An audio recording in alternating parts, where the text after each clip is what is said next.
Hello friends, केम छो तमे बधा मजामां छो ने।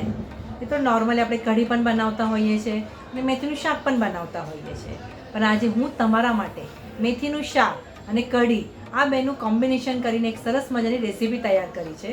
તો ચાલો મિત્રો, વધારે વાર ન કરતા આ રેસીપી કરવા મારા જોડે મારા કિચનમાં। મિત્રો, આજે હું તમને એક અમેઝિંગ રેસીપી બતાવી રહી છું, મેથીની કઢી। મેથીની કઢી બનાવવા માટે અહીંયા મેં 2 કપ દહીં લીધું છે। આ દહીંને તમારે સારી રીતે વલોવી લેવાનું છે। હવે આપણે એમાં જરૂરિયાત પ્રમાણે પાણી નાખીશું।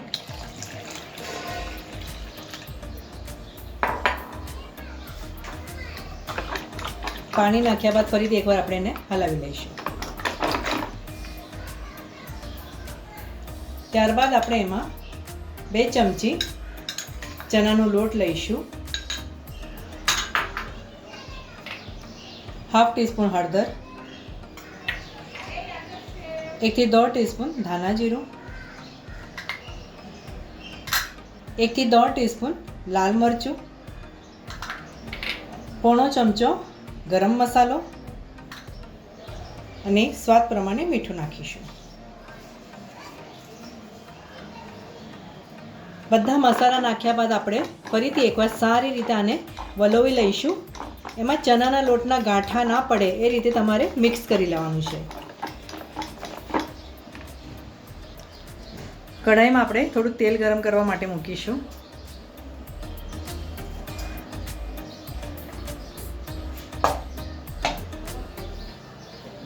તેલ સરસ ગરમ થાય કે આપણે એમાં 2 કપ કાપેલી મેથી લઈશું।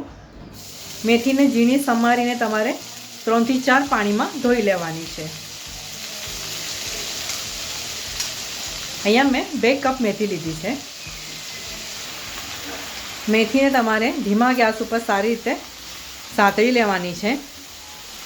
મેથી સરસ કઢાઈમાં બેસે ત્યાં સુધી તમારે એને સાતળવાની છે। મિત્રો, હવે આપણી મેથી પણ સારી રીતે સંતળાઈ ગઈ છે। ત્યારબાદ આપણે એમાં તૈયાર કરેલું દહીંનું મિશ્રણ નાખીશું।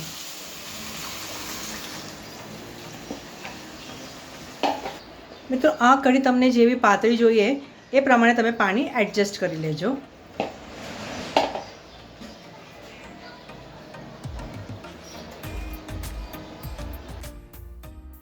હવે આપણે એને સરસ ઉકળવા દઈશું।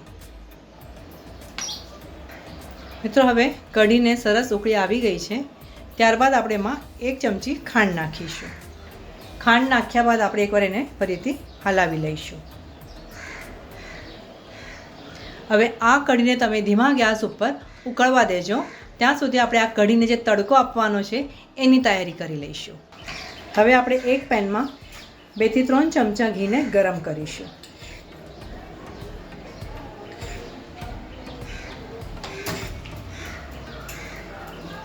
ઘી ગરમ થાય કે થોડી રાઈ, થોડું જીરું,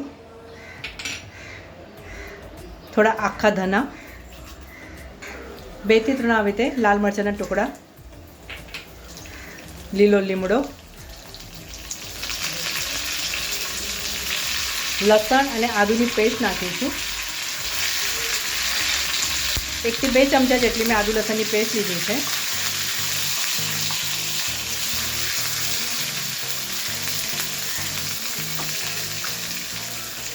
અને થોડી લાંબી કાપેલી ડુંગળી નાખીશું।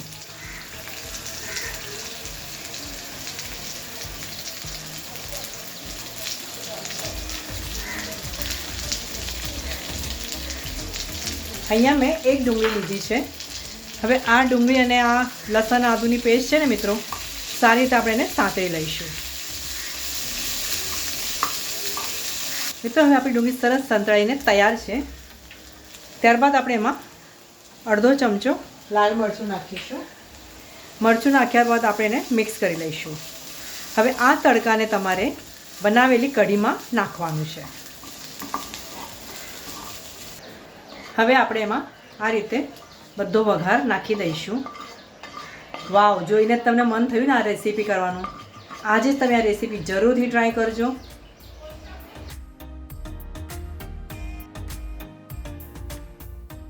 આ રીતનો વઘાર કરવાથી તમારી આ કઢીને એક અલગ જ અને એકદમ સરસ મજાનો ટેસ્ટ આવશે. મિત્રો, આ સ્ટેજ ઉપર જો તમને લાગે કે તમારી કઢી થોડી ગાઢી છે તો તમે પાણી એડ કરી શકો છો. ચમચી કસૂરી મેથી લઈશું અને એને આ રીતે ક્રશ કરીને નાખીશું.